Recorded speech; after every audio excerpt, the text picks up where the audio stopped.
I have a problem. I have a problem, and you might have the same problem too. No, it's not the lack of an ND filter, but we will talk about it in this video, so why don't you come along with me and maybe we'll figure out some solutions too. I've been passionate about the idea of making videos for years now.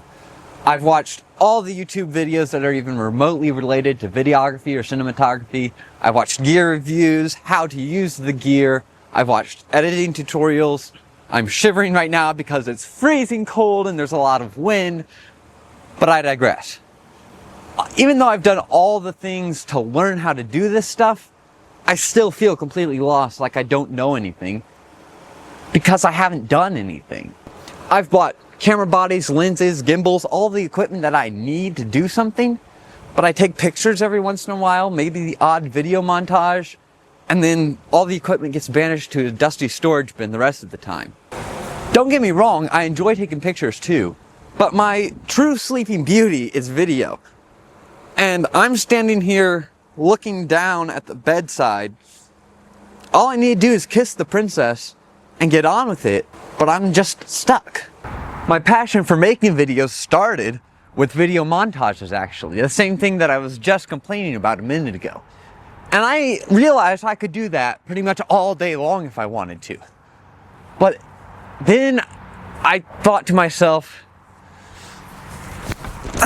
nah, that's not what I want to do. I want something with a story. Now I want to note something here for this clip. If you see cars in the background and construction, that's because there's cars and construction in the background. But I'm facing this direction so that the microphone will pick up less of that audio, hopefully. And maybe with some good noise reduction, I'll be able to get rid of most of it. The truth is that I struggled to unlock my own creativity, my inner self that would write that perfect story that I could tell to people everywhere and they would love it. Well, ultimately, the story shouldn't be perfect the first time. It doesn't need to be perfect the first time.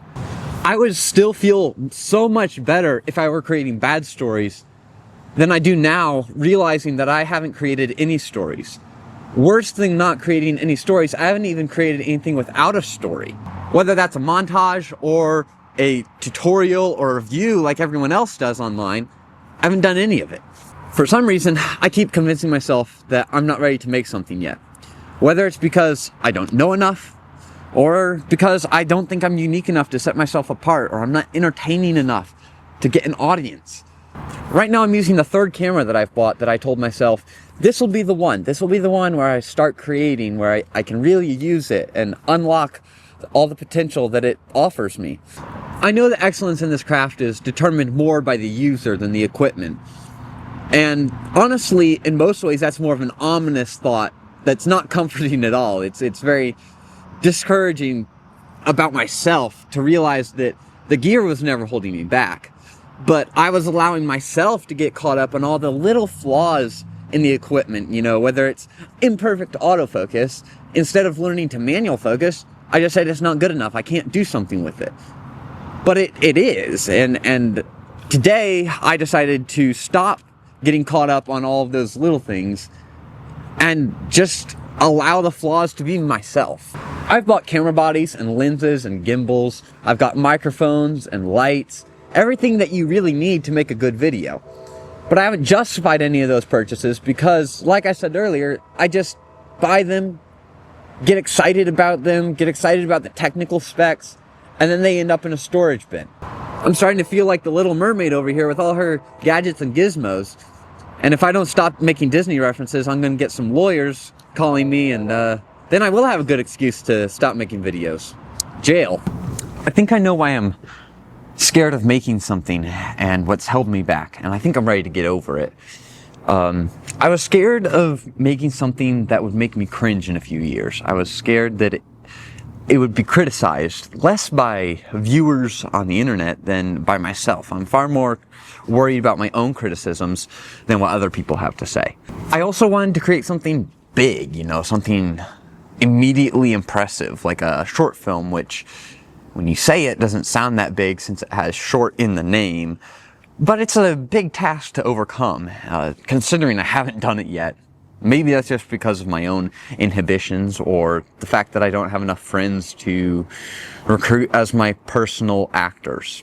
After I made a short film, I think I'd want to make a feature film even. You know, I want to do big things, but I have to take it one step at a time. I have to start with something imperfect, and I have to be okay with that. But my brainless criticisms have kept me from making anything because it's not the big thing yet. Hell, this video could get 3 views and 30 seconds of watch time, but the reward isn't in the people seeing it, it's in the creation of it. And that's making me happy right now. It's putting me outside my comfort zone, and it's getting me to do something that I've been telling myself I'll do tomorrow for a year or more. I think I've already spoiled the solution, the conclusion kind of to this thought. But if you missed it, this is the point in the video where I tell it to you in very clear terms. Exactly the simple truth of what I've been trying to get at. To stop wasting time in creationless ruts, I need to make imperfect videos. I need to create imperfect content, just like I'm doing right now. This video doesn't have cinematic production quality. It's nothing amazing. I just picked up my camera and I started rambling about my problems because I was ready to stop them from continuing. Even though there's nothing stunning about the production of this, I'm taking action for myself, and I'm sharing it with you guys because, well, I think someone else out there might benefit from the same thing. Maybe some of you guys have run into the same problems that I have. You don't need that thing, whatever it is. You don't need to perfect that skill that you've been thinking about for months. You just need to start with what you know and get in motion. And from there, you can start to reward yourself by learning those things that you really wanted to, buying those things that you thought you needed at the start. We need to stop buying things on the hope that we can justify them later, and instead buy them as a reward for the actions that we've already taken. Who knows, maybe I'm the only one who's doing the buying before the using, and if that's the case, you can consider this my confession, and the video can be my penance, I guess. I don't know how it works. Ask a Catholic. Here's a silver lining that I learned about myself, at least, while creating this video. Burnout is not the result of over-creation of content. It's actually the anti-creation. I'll spend hours preparing, researching, and buying stuff to create my Mona Lisa. But then I leave the paintbrush on the easel, if you will, and the project is forgotten because I wasted all my energy doing things that don't really matter. Instead of starting, I was preparing. And the reward is supposed to be the content that I create, the completed product. It doesn't matter if it's high quality or low quality, if people like it or they critique it, even if I don't like it. It's the completed product that provides a true satisfaction. Now, I'm sure there's some real science behind this about dopamine and serotonin or something being released in our brains, but I'll leave that to someone else to talk about in the comments or something. I'm just glad that I stopped holding myself back from creating something imperfect and raw, something that I've dreamed about creating for years even,